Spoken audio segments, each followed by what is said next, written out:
Olá, você que nos acompanha pelo Leia Já. Estamos iniciando mais um gabinete. Eu, Tabata Alves, editora de política do Leia Já, inicio o gabinete dessa edição com o deputado estadual João Paulo, do PT.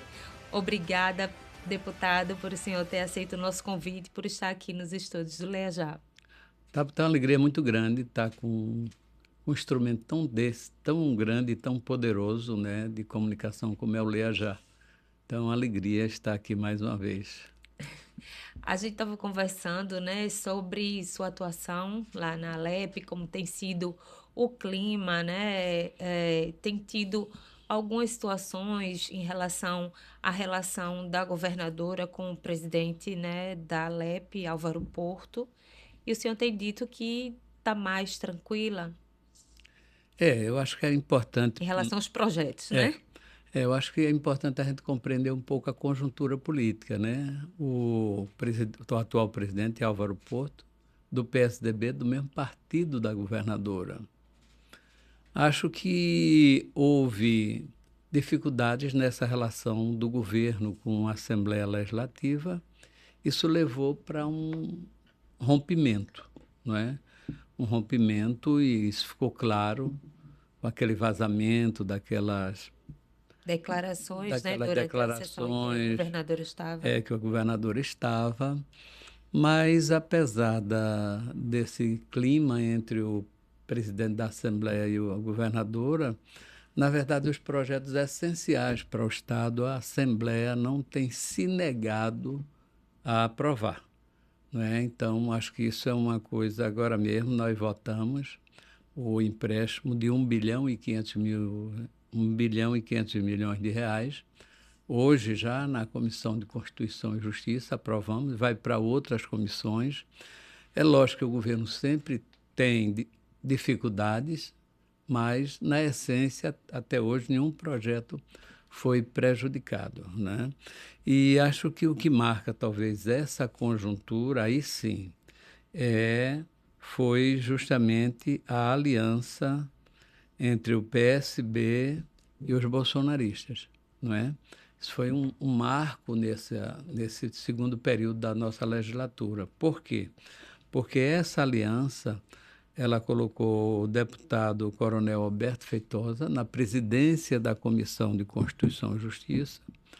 Um outro bolsonarista também, o Renato Antunes, na Comissão de Educação, e colocou Antônio Coelho na Comissão de Finanças e né, na Comissão de Administração Pública, Valdemar Borges. E é Sim. lógico que E aí contemplou bastante o PSB, né, e seus e os seus aliados. aliados, né? Então isso traz mais dificuldades para o governo.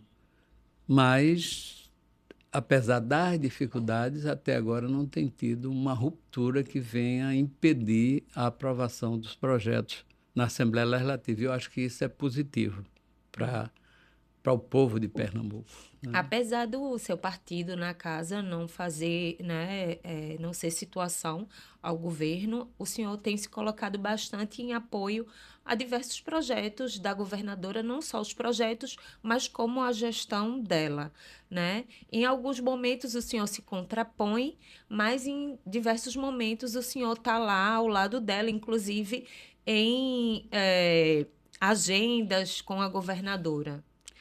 Eu acho que é importante compreender um pouco isso. Primeiro, é que talvez de uma forma conjuntural, talvez até mais precipitada, o PT definiu, o estadual, definiu uma oposição à governadora Raquel Lira.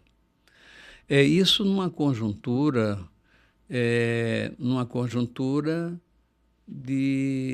da vitória da governadora Raquel Lira quanto à vitória de De Marília, Marília que era o Reis, né? nosso nome, Aham, não é? sim. Então, houve isso. Agora, a conjuntura política ela vai se acomodando, não é?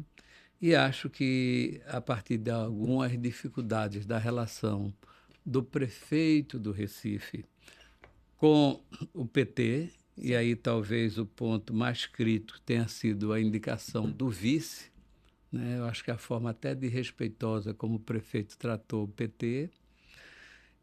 Isso levou a um certo estremecimento na relação com o PSB.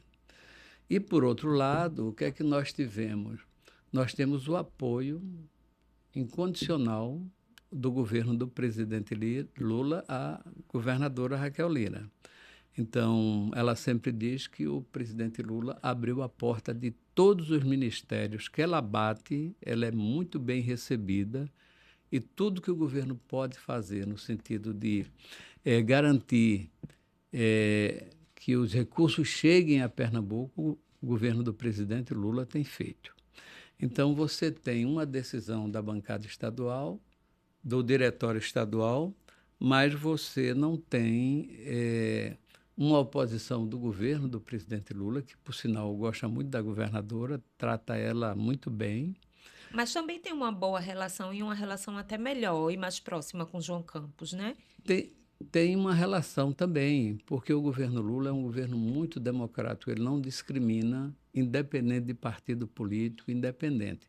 Mas no caso da governadora é diferente, porque ela não se elegeu com o nosso apoio, não Sim. é? Não se elegeu com o nosso apoio.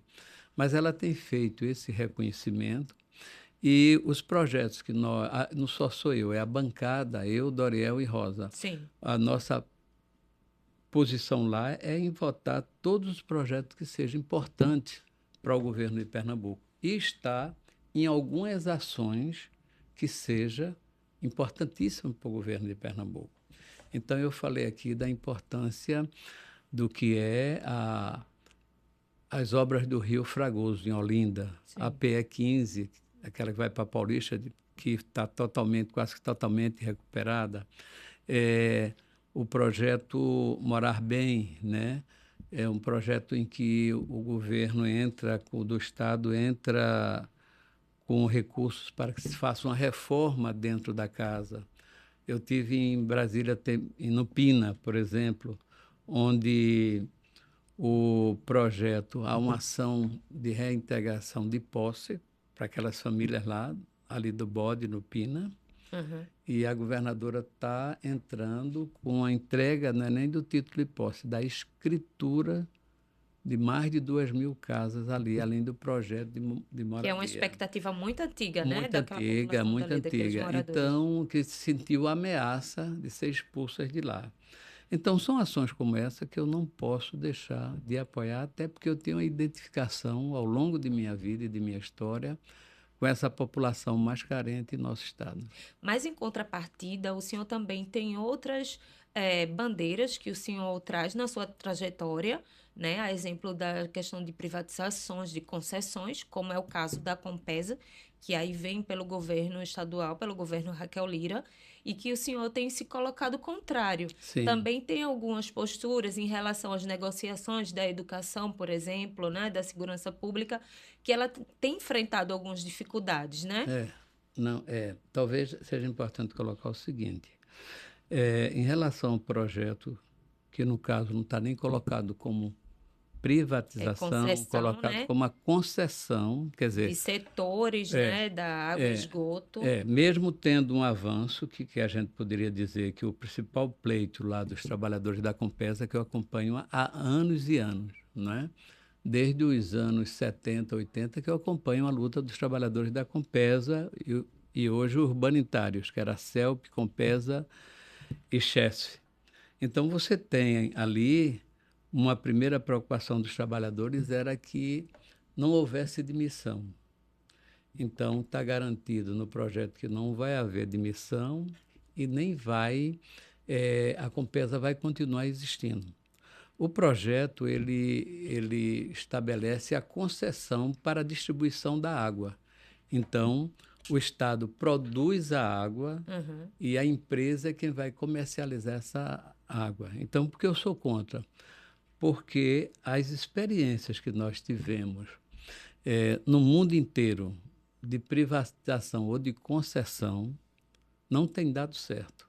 Está o exemplo aí do Rio de Janeiro, está o exemplo de Alagoas, que encareceu a conta, parte da população não está tendo como pagar, precarizou o serviço.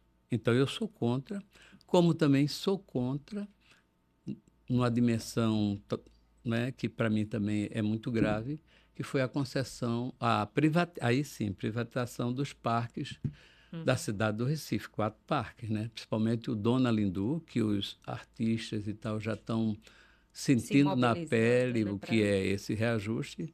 O Dona Lindu, que foi um terreno que eu consegui com Lula e fui e procurar leva Oscar o nome da mãe Niemeyer e do para presidente. agradecer aquele terreno de mais de 3 hectares que ele doou a Recife, eu procurei Oscar Niemeyer. Oscar Niemeyer elaborou o projeto e eu resolvi dedicar o nome à mãe dele, Dona Lindu. E o Parque da Jaqueira também, que foi construído por Joaquim Francisco, num terreno que era do INSS, havia também uma ação de reintegração de posse para tirar o parque de lá. E eu conversei com o presidente Lula e nós conseguimos o parque para a cidade. E então a privatização, na verdade, vai encarecer com restaurante, com alguns estacionamentos que vão ser pagos, a utilização do parque vai ser um preço muito maior, vai tirar parte da população mais pobre, mais desassistida desses espaços públicos, né? Que é fundamental. Uhum. Em relação ainda a essa disputa que está sendo travada antes mesmo da pré-candidatura do João Campos, né, ser oficializada, e da pré-candidatura, né, natural da governadora está aí em curso, mas a gente vê já pesquisas que apontam uma tendência de ampliação, inclusive, né, do prefeito João Campos, dele estar aí na liderança, até mesmo não tendo colocado sua pré-candidatura.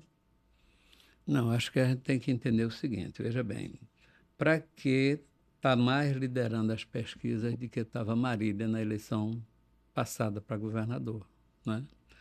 Para que está mais liderando na pesquisa de que Roberto Magalhães, quando disputou comigo. Então, pesquisa, ela mede um determinado momento. Uhum. Apesar das últimas pesquisas, no mínimo que eu vi, ela vem crescendo de forma Mas o mais percentual ainda é lentamente. muito grande, né? A diferença é grande, só que a gente tem que levar em consideração o seguinte: primeiro, o PT não definiu qual será a sua política de aliança, sua política de alianças aqui no Estado, porque quem vai definir para onde o PT vai seguir vai ser a direção nacional. Então, e acho que é lógico que o PT pode apoiar a candidatura de João Campos, né? Até porque dificuldade maior, porque nós preservamos o projeto estratégico. E qual é o projeto estratégico para nós do PT? É manter a eleição de Lula e ter a política de alianças que possa elegê-lo para ele ter mais 4 anos de mandato. Sim. Então, nós tivemos, vamos supor, na eleição com Dilma, por exemplo, os 25 votos do PSB foram decisivos para o golpe de Dilma. Foram decisivos, 25 votos. Inclusive, o atual superintendente da SUDENE, que era deputado federal, era secretário de Estado, se afastou da condição de secretário, foi votar, declarou que estava votando pelo golpe, no impeachment de Dilma. E quando foi na eleição passada para presidente da República, o vice é do PSB, que é o vice de Lula, Alckmin, que veio para o PSB, e aqui Danilo, que foi votar lá no golpe, voltou lá no golpe. Nós apoiamos a candidatura dele e eu apoiei a candidatura dele, não é? Então, talvez o ex-governador Agamenon Magalhães dizia, parece que na política não há amigos para sempre nem inimigos eternos, não é? Então, vai depender da estratégia. O ideal até que aqui nós tenhamos 2 palanques que vão apoiar o presidente Lula. Não é? Roberto, quando esteve aqui no gabinete, falava, Dois inclusive, palanques. dessa possibilidade. E veja bem, talvez o antagonismo maior esteja colocado na experiência de 1917, com a tomada do poder, a primeira experiência socialista no mundo, não é? Onde Marx colocava que as experiências socialistas iriam se dar nos países mais desenvolvidos, a experiência socialista se deu justamente num país pobre, que era a Rússia, pelo czar. Uhum.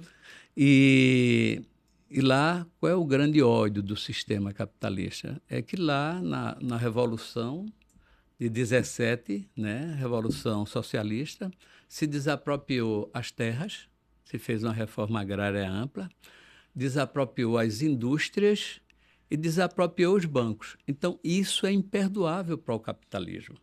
Sim. É imperdoável. É colocado o antagonismo de classe. Mas, né, na Segunda Guerra Mundial, se juntou o capitalismo e os comunistas para combater o nazifascismo. E logo depois que acabou a guerra, a divisão de novo. Ficou o leste europeu e essa luta até hoje. Então, o processo de eleição, a gente pode estar com o João, pode estar com a Raquel, pode estar com os dois, ou no cenário, pode estar até sozinho, né? Mas a sua torcida é para que o PT esteja Não, a minha marchando... torcida central é para a eleição de Lula. E de Humberto, aqui o que né? puder ajudar, e Humberto é a nossa prioridade, é Lula e Humberto. Certo. E eleger uma boa bancada de estadual e federal. É por isso que eu coloquei meu nome para a reeleição estadual. Falando em eleição estadual, tem o PED aí, né? O PED. O senhor já declarou voto para Pedro Alcântara, né? No caso do Recife. E para estadual, com quem o senhor vai? Com o Sérgio Goiana, com a prefeita Márcia Conrado, com o deputado federal Carlos Veras. Olha, eu acho muito importante essa pergunta. Primeiro, para destacar a importância de um partido, não é? O Quanta Ladeira já dizia que tendência dentro de tendência, né? Né? Mas o Quanta Ladeira dizia, ó, democracia é bom, mas dá um trabalho arretado. Não sei se foi algum show do Quanta Ladeira. Né? Então, primeiro, realçar esse aspecto de democracia, não é? E o PT, a formação do PT, é importante a gente compreender que o PT foi formado num processo de retomada da democracia, onde havia diversos grupos que resistiam à ditadura militar.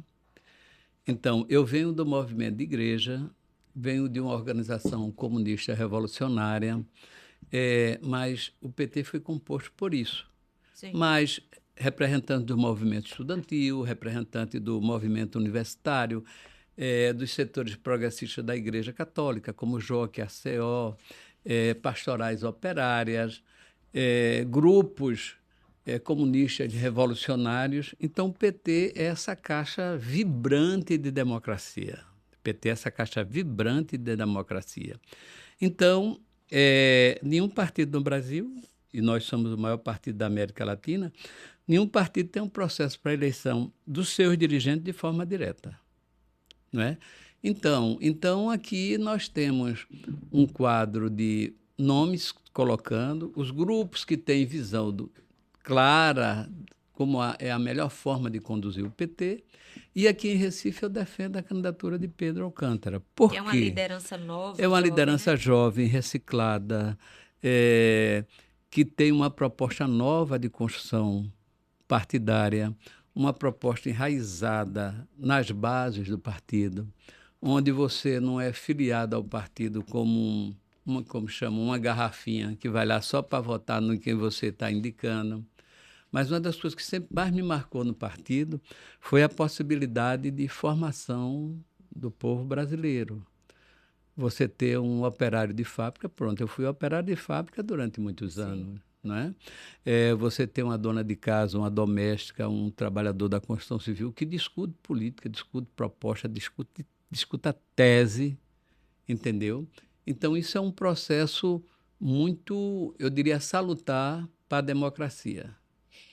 Mas o senhor não respondeu, né? Não, Estadual não, com veja quem? bem, Tem se falado muito de união nesse momento em relação ao PED estadual, né? Tem se falado, não, tem se feito. todos eles têm pelo menos argumentado assim, não, a gente vai esperar o que vai ser consenso. Não, está se fazendo um esforço no sentido de se ter o entendimento, não Sim, é? Mas se não houver entendimento, vai para o voto.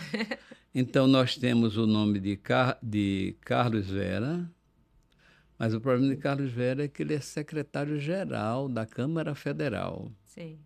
Então, imagine o que é conciliar o mandato de deputado, a primeira Que iniciou secretaria-geral agora, né? iniciou Inclusive agora esse e ficar na presidência 2 anos. do partido aqui, né? Aí nós temos Márcia, que é a prefeita, De Serra mas a Talhada. dificuldade de Márcia é muito mais na perspectiva de, no mínimo, algumas observações, é de que ela não teria acompanhando o apoio aos deputados do PT. Isso, Certo. para estadual e federal. Uma outra coisa, o outro nome é o nome de Sérgio Goiana, né? Sérgio Goiana e Fernando Ferro também Sim, colocou o nome. colocou no. Colocou o nome. Então, nós temos várias opções para embate e depois, se chegar a um consenso, o nome terá.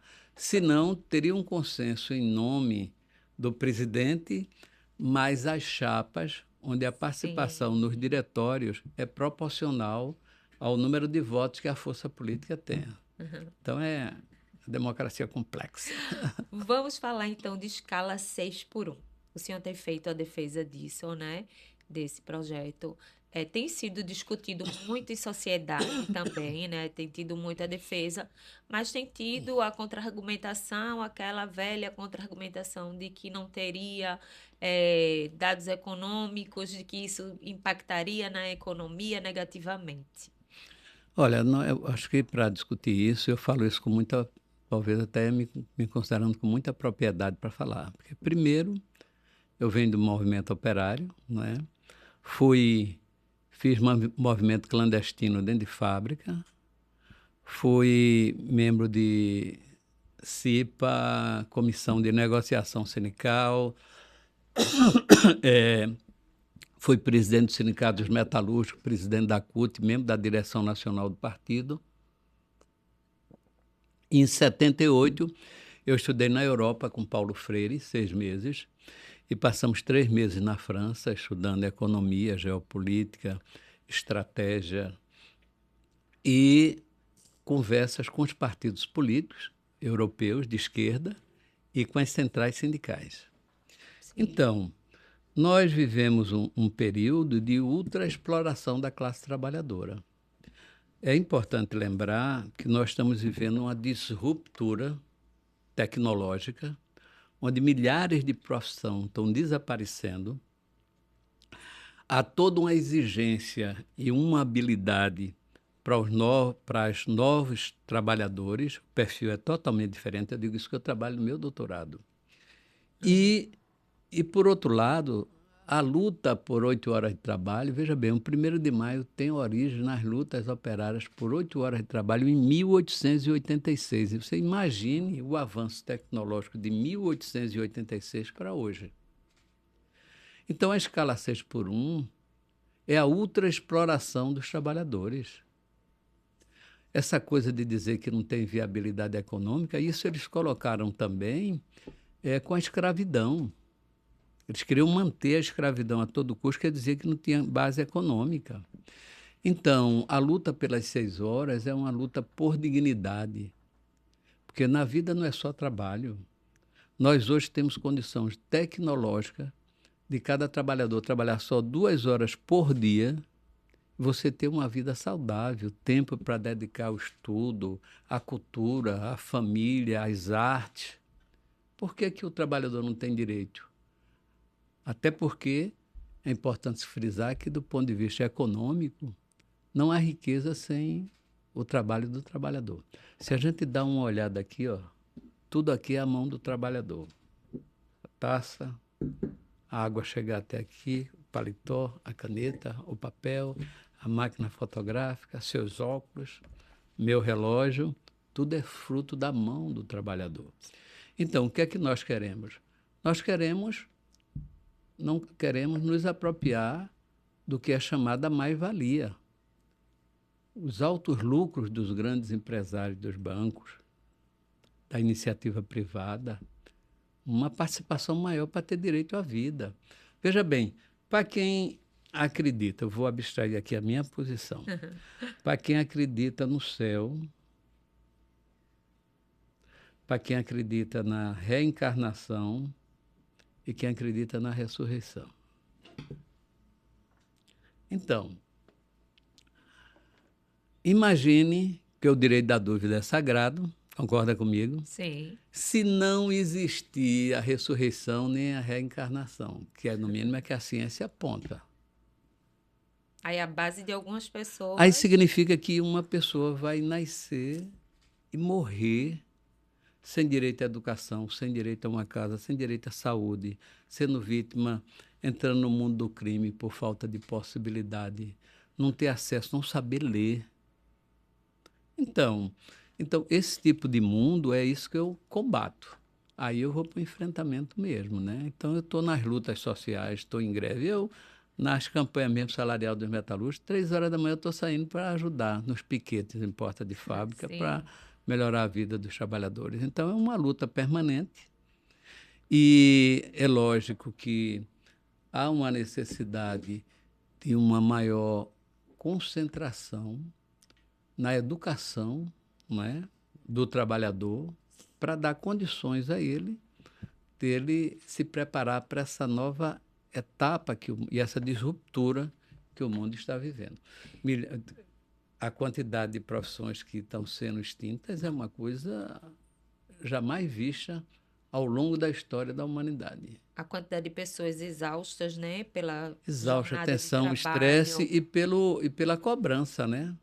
Porque as pessoas colocam nele a responsabilidade, muitas vezes, de estar desempregado, de não ter uma oportunidade, de que ele é incompetente, E não é isso, é um modelo, é um sistema, esse sistema capitalista que é perverso e cruel com o nosso povo. Nós estamos na reta final do programa. Eu não acredito, já? Já. Foram o quê? 5 minutos? Meia hora, né? Mas eu gostaria que o senhor pontuasse. O senhor tem falado também que a governadora não tem deixado ainda uma marca, né?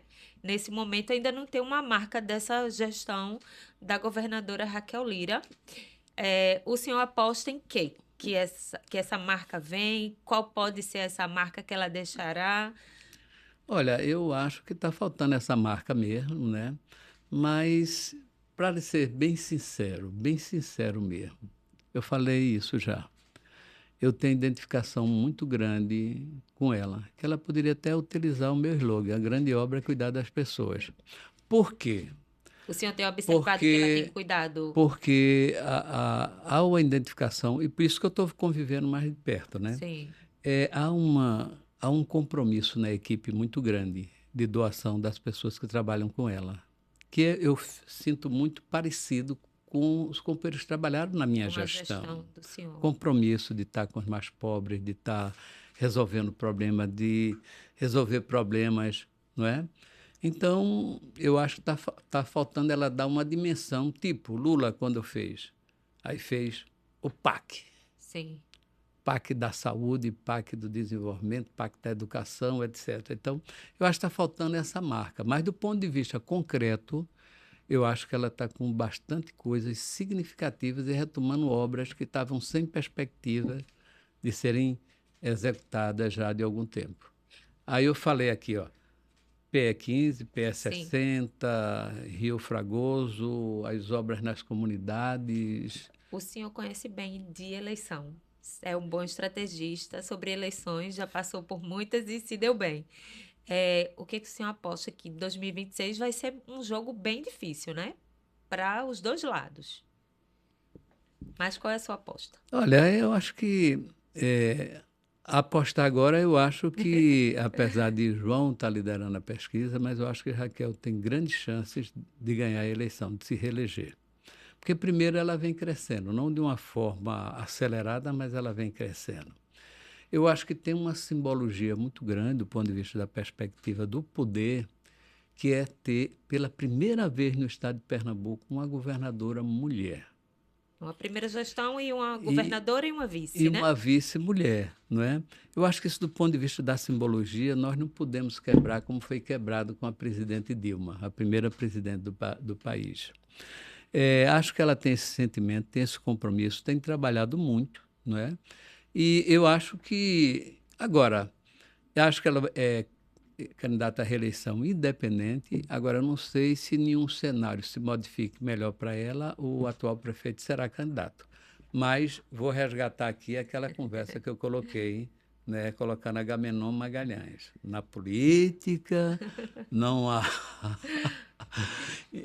amigos para sempre, nem inimigos E também o eternos. jogo só acaba quando Só termina, quando né? termina. Agora é só projeções e tal. Eu, como falei anteriormente, eu tive com o Danilo Cabral, fiquei com ele até o final da campanha, que é um posicionamento político, E né? o senhor permanece, vai para a reeleição na Alep. Vou para a reeleição estadual, até porque, veja bem, são 72 anos, 54 anos de militância política.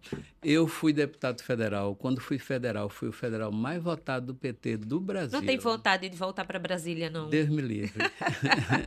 Não, eu gosto mais daqui, tem mais a minha identidade, está nas lutas, nas passeatas, polarizando com os bolsominions lá na Assembleia Legislativa e tal.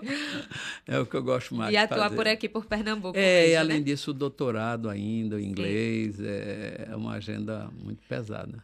Deputado, foi ótima a nossa conversa. Lhe agradeço, né, pela sua vinda mais uma vez. Que o senhor retorne outras vezes aqui para a gente conversar sobre esses assuntos, sobre como vai estar o jogo daqui para frente, sobre a Assembleia Legislativa e o PT. Fique à vontade para retornar outras vezes. A alegria é toda minha, né? Acho muito importante esse instrumento que é o Leia Já, né? O trabalho que vocês fazem, um trabalho extremamente profissional de conteúdo. E eu estou à disposição, no que for necessário. Obrigada, Obrigado deputado. também. Obrigada a você que nos acompanhou nessa edição do Gabinete. Até a próxima.